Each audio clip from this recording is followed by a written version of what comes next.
Bonjour et bienvenue pour cette nouvelle review, analyse et théorie sur One Piece. Aujourd'hui, nous allons nous occuper du chapitre 1074. Pour ce qui est de la Cower, la joute entre nos trois personnages, en l'occurrence Caesar, Judge et Queen, il semble faire écho à celle du 1072, là où nos joyeux lurons faisaient équipe.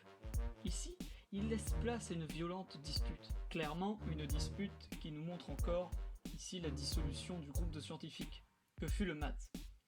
Il reste à voir s'il s'agit de l'élément déclencheur et la place que Stussy opère.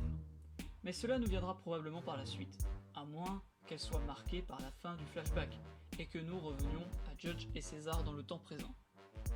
Suite à quoi le chapitre s'ouvre sur l'étage du laboratoire avec l'introduction des nouveaux modèles de pacifista, ainsi nommés Mark III.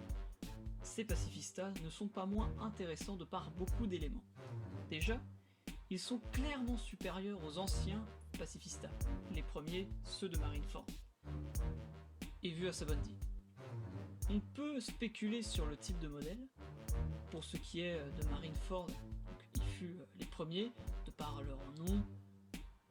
Ici nous avons la troisième génération.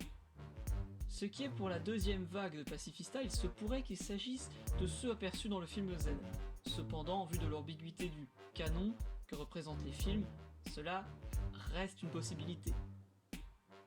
De plus, il semblerait que les pouvoirs qu'ils usent, la bulle bouclier, a été créé par le Doc. Il se pourrait qu'il soit fait aussi à partir des pouvoirs de Kuma, en vue des capacités du Doc. Les soldats du CP0 agrémentent aussi sa personnalité, puisque leur réaction amène à l'hypothèse qu'il n'en a pas. Tout comme les premiers modèles avec la conscience. Donc Tomaro est toujours en vie et de nouveau conscient. Il est dorénavant sûr qu'il est un rebelle. Ce qui va l'amener à envoyer des 50 pacifistas nouvelle génération pour retrouver Vegapunk et lui permettre de se tirer de l'île avec Luffy.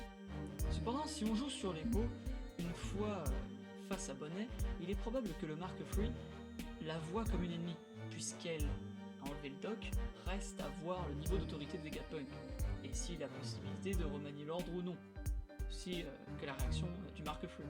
Mais, puisqu'il les a fabriqués, il n'y a pas de raison qu'il y ait un problème avec ça. Le seul souci reste avec le niveau d'autorité supérieur, en la personne des 5 doyens. Mais on ne sait pas si les pacifistas ont le même schéma d'autorité que les séraphins. De retour avec l'équipage au chapeau de paille et les clones du Doc, le plan est de retrouver le Doc originel et de partir. Stussy montre un désir de le revoir absolument, cela montre bien l'importance que les deux personnages ont, ainsi que leur relation amicale. Sanji est aux anges en découvrant les nouveaux personnages féminins, dont la taille de York égale à celle d'Atlas. Cette dernière d'ailleurs est réparée. Nami profite de l'état des agents du CP0 pour leur donner de violents coups de pied, chose qu'elle ne ferait sûrement pas s'ils n'étaient pas attachés. Shaka nous apprend que le dôme est cassé et que le Doc originel, contrairement à Bonnet, est introuvable sur les escaméras. Même technologie vue à Impel Down ou bien dans le film Red. Organisme vivant donc, ce qui explique qu'ils ont perdu connaissance et que les caméras fonctionnent plus. Tout le monde part à leur recherche, à l'exception de Zoro de par son orientation qui est mauvaise, et Luffy parce qu'il est fatigué. Luffy, en voyant le CP0 au sol, se rappelle de Water 7 et se demande ce qu'est devenu Iceberg. Aux dernières nouvelles, suite à l'ellipse, il a une nouvelle secrétaire de 10 ans, ainsi qu'une réaction cocasse à l'avant-dernier avis de recherche de Franky suite à Dressrosa. Plus qu'à voir son ressenti au dernier avis de recherche avec le Sunny. Puis nous sommes de retour avec Bonnet. Suite à la mise en garde du Doc, elle a bien pénétré la bulle de Kuma. Et c'est bien une partie de son passé qui nous est montrée ici, en l'occurrence jeune, enfant. Et il semblerait qu'il soit un esclave des dragons célestes, qui s'est échappé. Un élément reste à voir. Comment un esclave a pu devenir roi?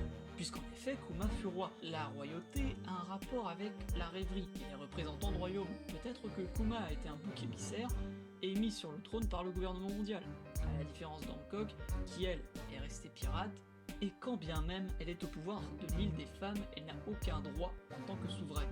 Pourquoi Bartholomew Kuma plutôt qu'un autre? Dû à la peur de Bonnet, on n'a pas plus d'éléments pour l'instant. Nous revenons sur Sabaody pour retrouver le vrai Kuma, élément important. portant sur l'archipel, on apprend dans le roman Histoire de l'équipage, dans un chapitre sur Nami, que la base de la marine présente ici a été remplacée par le G1.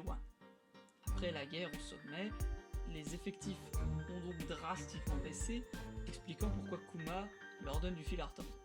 Puis nous voyons Pythagoras qui se fait exploser la tronche pendant qu'il parle des séraphins. Enfin, c'est à bord du dirigeable que Morgaz que nous apprenons que les nouvelles ont rapidement fuité. Le Buster Call sur Egghead, l'opération d'assassinat de Vegapunk, ainsi que l'alliance entre le Doc et Luffy. Cependant, malgré la conscience des faits, Morgans souhaite créer un scoop mensonger. Pour titre, Luffy prend en otage Vegapunk et déclare la guerre à la marine. Enfin, le retour de Levi et de Wapol, qui ne se sont pas fait kidnapper ou assassiner comme Cobra, mais ça c'est l'être. Je dis censé parce que toutes les news peuvent être actuellement des fake news, du moins sont susceptibles de l'être à présent.